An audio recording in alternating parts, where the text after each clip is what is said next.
welcome to my tent, a place to hear life experiences, different opinions, a range of journeys, and a viewpoint different than our own. A place to challenge our own thoughts, a space to learn a little bit, and I promise some fun along the way. I believe we're better when we let a range of people into our tents, so welcome to mine.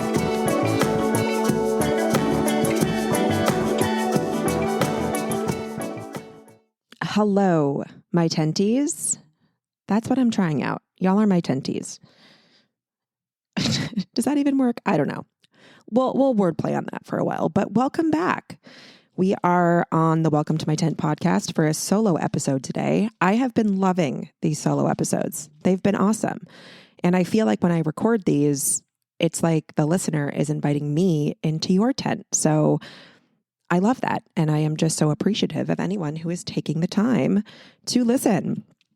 We're going to get into the content of this in a moment, but some background on this. I have been told my entire life that I am too much of a lot of different things. And this has played a huge role all the way from childhood until now into who I am as a person and how I show up and how I've worked through some of these things that I've had to really work to flip on its head to become a superpower of mine and work through how to set boundaries around these things and work on how I am using these actually to my advantage rather than hiding in the shame that someone has told me that X, Y, and Z of myself is too much. I think a lot of people experience this in some way, shape, or form, that society has deemed you less valuable in some ways based on who you are at your core as a person. And I don't think that's fair. And I definitely have been on this healing journey of this for almost 34 years. So I'm going to share all about that and how I've worked through that, how that has shown up in my life, how that has changed based on the season that I'm in or the journey that I'm on. I will also tell you how I flipped that narrative and made this something that I'm proud of rather than ashamed of. So we'll get into that, but life updates as I do on these episodes. That would be good if I could talk. Ronan is 2 weeks away from being 1, which is wild. I can't wrap my head around that. The fact that we have survived this long, which is crazy. We are full swing ahead to planning his birthday party, which is taco bout being 1, taco themed, and doing decorations and just getting everything set up for that. And I'm really excited to celebrate. We worked so hard to get here. And I think that a first birthday is just as much a celebration for the parents as it is the baby. That's just my own 2 cents on that. That is pretty much it for the updates. But I feel like I can have a good segue here. Okay, here's my segue. I will probably be hysterically crying on June 13th when Ronan turns 1, not because I'm sad, because I'm just overly emotional about the whole experience. And this is exactly what I want to talk about because for as long as I can remember, I have been told I am too much. I am too sensitive. I'm too emotional. I'm too dramatic. I am too quick to cry. I am too loud. I'm too boisterous. I'm too sharing. I'm too opinionated. I have been told a lot that core pieces of my being and who I am as a person is not right and is not welcomed and is not warranted. And I will back up and say, I do believe we are in a much better spot today than we were when I was growing up. I think that's just what that era and that generation was because I've spoken to a lot of people about this and they agree that when we were growing up, the talk track around parenting was very different than it is today. And there are a ton of resources now on helping kids through their feelings and understanding big feelings, understanding that kids can be very different and approaching situations needs to be circumstantial. We just didn't have that when I was growing up. And my parents did a phenomenal job of trying to work with me through these things. I did have access to therapists when I was younger. They did all the right things. I just don't think that generation and that time frame really had the understanding that we do today to be able to talk about these things. I am doing a lot of personal research in the way that I talk to my son and parent my son, in the way that we can approach feelings and big emotions in a way to help them figure out how to cope with them without stifling that, if that makes sense.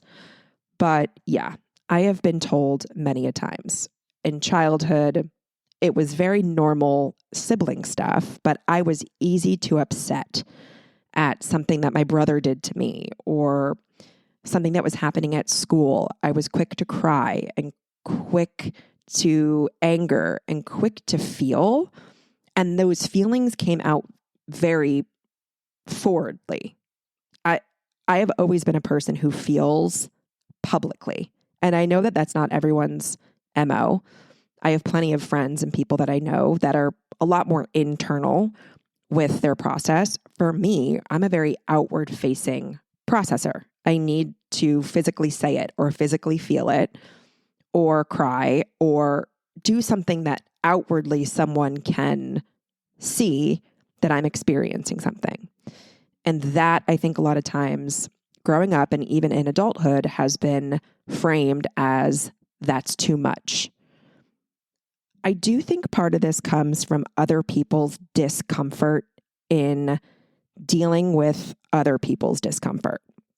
And I've witnessed this a lot more in certain periods of my life than others. But growing up, I feel like I didn't really have a lot of places to put these feelings. I didn't know where to put my emotions. And this was before we even realized journaling for children and kids was a positive thing, or therapists for children were a positive thing. I grew up thinking that my outward and very emotive feelings and personality was a bad thing.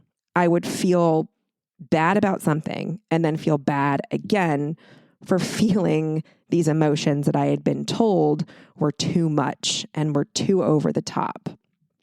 And it was really hard to separate that from myself and find a way to not do that, to not try to be emotional, to not try to upset other people with my feelings. I definitely think this has trickled into adulthood and has become a huge part of what I've worked through to understand myself a little bit more. And yes, in a lot of ways that has meant maybe not being as outward. I have found ways to cope with either a trusted person or finding the boundary of what's meant for therapy versus what is just meant for the garden variety person that I'm talking to that I just met. I've had to do a lot of work to make this part of my personality something that I'm aware of. So I'm not saying that you should just go rogue all the time. I think there's a lot of ways. If you're someone that is highly emotional and highly sensitive and feels things deeply, I think it is very well worth trying to figure out ways to make that work for you rather than work against you. What was happening a lot was a suppression of my feelings and feeling like I didn't have a lot of spaces to go, becoming someone who really wanted to please others and please everyone. I think a lot of my people-pleasing tendencies come from this stemming of, I don't want to upset everyone by being too much. I want everyone to like me. I want everyone to never be annoyed by me. And what that means is I was having to almost cater my personality to 75 million different people. I never really felt like I was showing up as my true self because I was trying to judge and gauge every single interaction I was having by making that person feel the most enjoyable by my presence as possible. I was never really giving a lot of people the real me because I was so scared of them saying, oh, you're too much. I can't deal with you. You're too much. So definitely a lot of my people pleasing tendencies came out full force as a result of this figuring out later in life how to make this too muchness of me part of something that can actually work for me rather than against me. It's really been an interesting journey to see how this has evolved into different phases of my life, because I feel like the too much factor goes up or down based on what I'm going through, as it should. For example, going through my dad's death, going through IVF, going through pregnancy loss made me even more too much than periods of my life that were a little bit more stable and sane. And I don't think people really knew what to do with me because I was this ball of emotions, already a person that tends to very outwardly express. I'm also a very transparent person and a vulnerable person, meaning people know I'll tell them what's happening. I'll tell it how it is. And I think people are really uncomfortable sometimes when I am talking about my dad dying. Oh, that's too much. Oh, and she's also emotional. I don't know what to do with her. And it's been really fascinating to see how people react over different phases of my life and where people pull back and which people have leaned in. So that's a wild ride in itself. But even during these phases, I still felt that need to tone it down, to hide it from some people, to agree with some people to just make the situation easier, or so I wouldn't have to get emotional. And I was putting myself on the back burner and my own well-being on the back burner a lot of times to make myself more palatable. And it's really only been the last couple years that I've put this part of my life in full view, where I've had to get really uncomfortable in having some of these conversations with myself, with my therapist, with my trusted people, to try to figure out how I can make this work for me without sacrificing myself, without also just trauma dumping on people. That's also not something that I want to be doing. Not viewing this as a bad thing, but as something that I actually think can be a superpower in this life. I needed to turn it on its head, but I also first had to do the work to understand, honestly, how I may have been off-putting and things that I have done in my life that weren't so pretty. A lot of what I've learned throughout this journey is I was quick to be judgmental and quick to be not so nice about some things for a quick fix. And it was always usually surrounding periods of my life I felt less than. And I felt like I wasn't good enough. And being snippy or kind of just a gross person, maybe for a minute made me feel better, which is never a long-term solution. I had a few years that I'm not proud of. I will say that openly and say that right here. A few years that I really was grappling with who I was as a person and trying to make these changes and address these parts of me that were not so fun and outwardly wasn't the best friend or daughter or wife. I'm going to cry. I'm going to cry. I wasn't the best person. And it's pushed me to change. A lot of that was stemming from trying so hard not to be emotional and just admit that I was struggling. Because for so long I was told to put it away. And I hardened in a lot of those years. And I became a version of myself that I did not recognize. And I didn't know. And the only way I felt like I could cope with it was to be this bitter, closed off, emotionless human.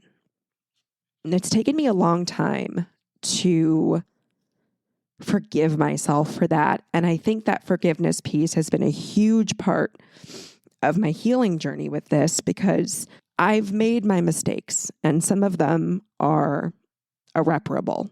Some of them I'll probably never get forgiveness for. And that's okay. It's a learning moment and a learning journey. But it's that forgiveness piece of realizing I hid myself for so long because I was so scared to be who I was. But I can rebuild from that, and I can take what I've learned and aim to be a better person and aim to make my emotions and my too much nature something that makes me a good and valuable person. Woo, did not expect to get emotional there, but that's what it is. So the process of flipping this on its head, it wasn't a quick overnight thing. It was a lot of unpacking first, so that what I just mentioned, that unpacking of stuff that I didn't want to admit, whether that be stuff that I knew or stuff subconsciously. Unpacking where this was coming from and why I was so scared to let those pieces go. And then harnessing some of the things about myself that I had previously thought were bad into something good. And how can this help me be the person I want to be and be the person that I'm proud of, but also stop hiding these bits of me? If you have been around on Instagram for the long haul, someone said this to me the other day, and it was actually a compliment, and they meant it as a compliment. This is a person that I talk to frequently on there, but they said, I have watched you completely come out of your shell because I have followed you since day one. You are so you, and you show up as yourself. And how did you do that? How did you figure out a way to not be scared when you show up on stories? I know it may sound silly to some people, or post something that you could get hate for, or start a podcast, or how do you find that? And I had this exact same conversation where it was not an overnight thing. I would say that this has been an ongoing journey of mine since 2015. What I really like about the people that I confided in to help me is how they had me once I had processed some of this stuff that didn't feel great. And no one really tells you when you are in therapy and you're working through something that it's going to feel like shit at some point. And I'm sorry if you're in that place, and I'm sorry if this is a place you haven't yet hit, but you have to hit the shit before you can get the diamond. Something I realized about my sensitivity and emotions and very big personality is that it helps me connect with people easily. I find I could talk to pretty much anybody. And for my job in sales, that's important. I think to be in a position of a seller, whether that's in my corporate job or honestly when I'm working with brands on social, selling myself and connecting with people and finding that community and connectivity comes easily to me. I'm not shy about talking to a stranger. I'm not shy about opening myself up or pitching myself or putting myself out there, because I think I know on the back end that the majority of the time I'm going to find a connection point with whoever I'm talking to. So it's that empath in me that really helps with the connection piece. What I've also really worked with is how this has made me a more supportive person. Granted, yes, there were the years that are my dark years, but I think because I have worked through a lot and been through a lot, and I have that connection to people easily, I can be looked at as someone that is supportive and a listener and there for people and non-judgmental. I think what this has taught me is to not judge someone else for what they're feeling and what they're going through, because for a long time I did. Instead, listen and try to understand where they're coming from and know that I've been there too. So I'm able to be supportive to a variety of people that may be going through something.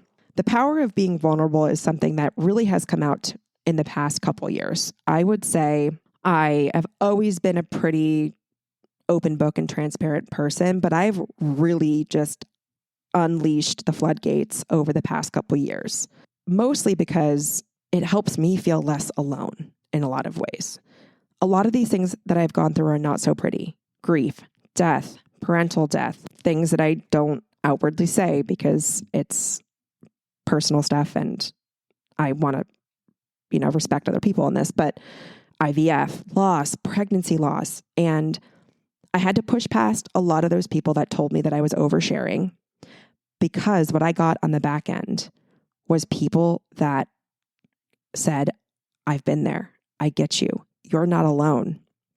The vulnerability that I give out, yes, helps other people. I have been told so many times that when I share something, it helps someone else feel less alone. But the biggest thing, and this may seem selfish, is I get that back. I get someone who understands what I'm going through. One of the hardest things that's been a thing in this journey is coming to realize not everyone's going to understand you. In general, not everyone's going to understand you or like you. We'll get there in a second.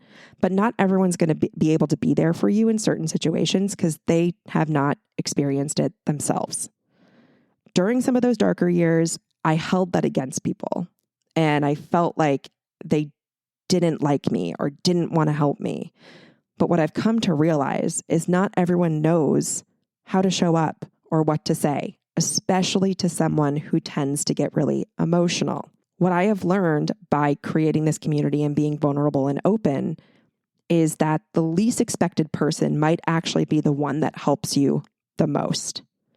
It's been an interesting ride and journey to grapple with of the people that I thought would show up in certain scenarios didn't, not to their fault. And the most unexpected people showed up when I least expected them to.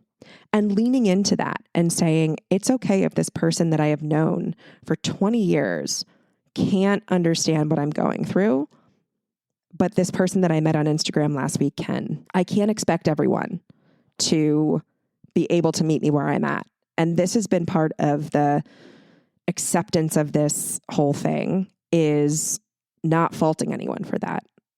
Owning who I am also means I have to give a little. I can't just take. I can be open and I can be transparent. And if someone wants to show up, that's great. I will welcome them with open arms. But I also have to understand that not everyone's going to be able to meet me on my level. They can still love me and they can still give me the utmost, I love you so much. I don't know what to say. I'm here for you, which is a beautiful thing to say to someone if they're going through something. I can't expect them. I can't expect people to show up for me if they don't know how to. That was a big one for me to realize.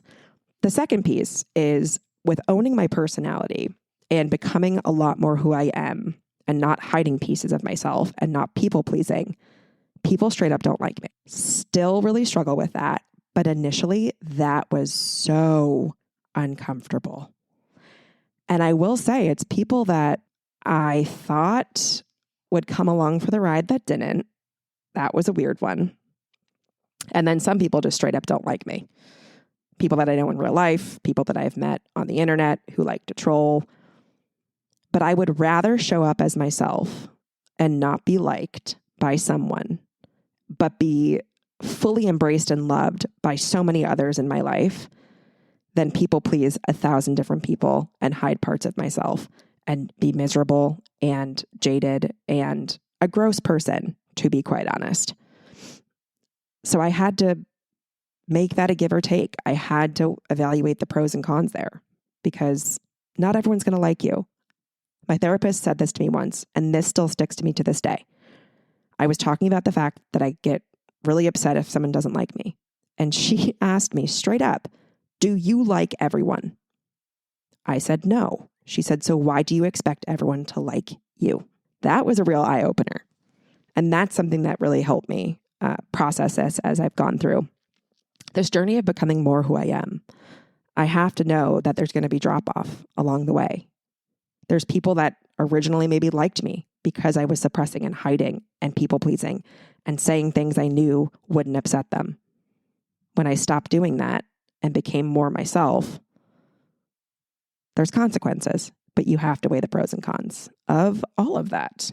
Sharing and owning who I am has also helped me release a lot of the shame around being told that I'm over the top and too much.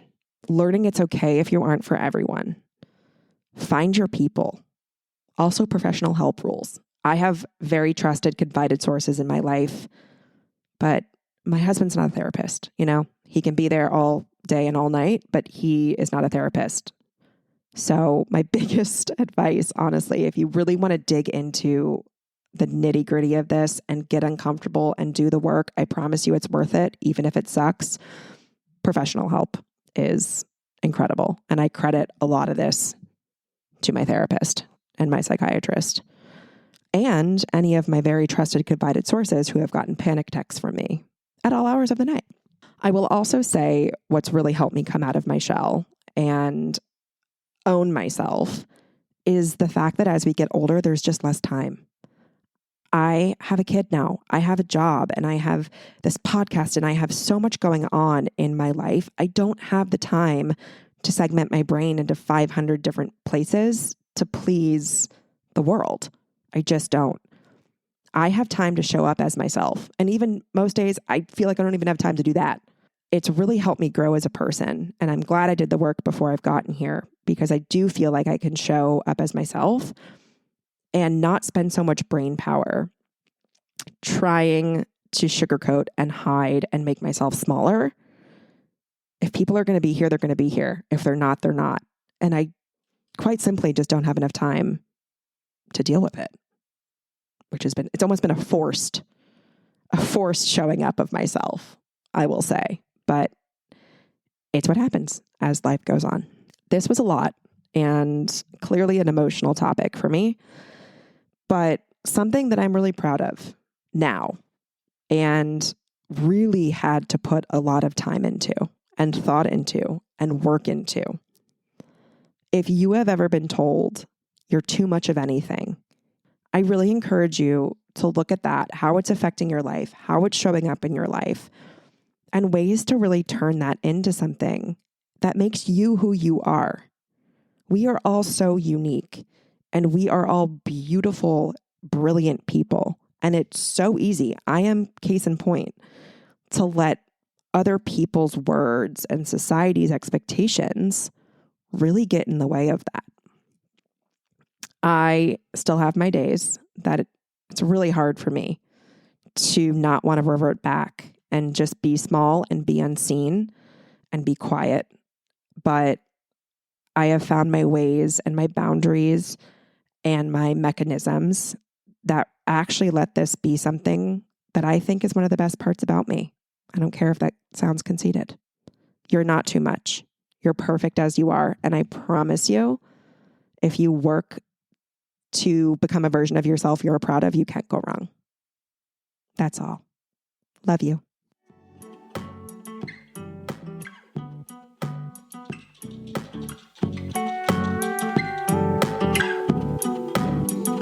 Thank you for tuning in to the Welcome to My 10 podcast. I hope you had as much fun listening as I do recording. I am so happy to have you here and see you next episode.